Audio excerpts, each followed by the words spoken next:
कराची की बल्दिया बस्ती में बचत बाजारों की भरमार है, लेकिन उन बाजारों में टैक्स रिकवरी सिफर है।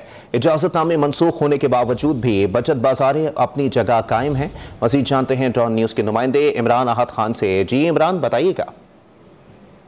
देखिए, बिल्कुल बल्दिया बस्ती में ईद बचत बाजार जो है उसकी भरमार है। अगर हम बात करें कि ईद से कबल भी ये बाजार लगे हैं, मगर ईद के बाद भी ये तमाम बाजार जो है अपनी जगह पे कायम है।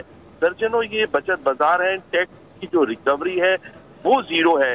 न्यू कराची गोलबर्ग जोन में 15-15, नॉर्थ आजाबाद में तकरीबन 15 से ज्यादा के बाजार लगे हुए हैं। 10 और लियाकताबाद में 5 है।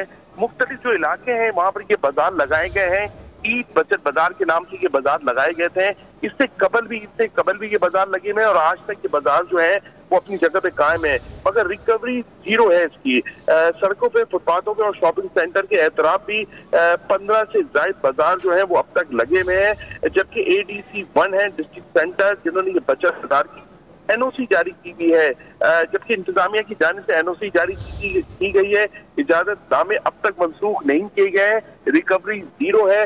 जबकि इस बचत बाजार से कराची के जो शहरी हैं वो बड़ी मुश्किलात का शिकार हैं, क्योंकि फुटपाथों पे, सर्विस रोड पे ये बाजार लगे हुए हैं, जिसकी वजह से वहां से गुजरने वाले और खास तौर पे जो ट्रैफिक जाम जैसे भी मसाइल का सामना है। शहरियों का यही कहना है कि ये बाजार जब लगाए गए हैं इनके नाम से, तो ये अब तक खत्म क्यों नहीं किए गए।